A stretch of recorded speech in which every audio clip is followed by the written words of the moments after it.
Cập nhật thêm một ít hàng mẫu hình trong phim lúc đó tôi chuyển sinh thành Slam nha.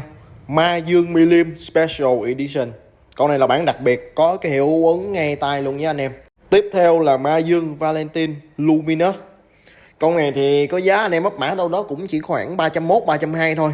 Rimuru ăn tiệt.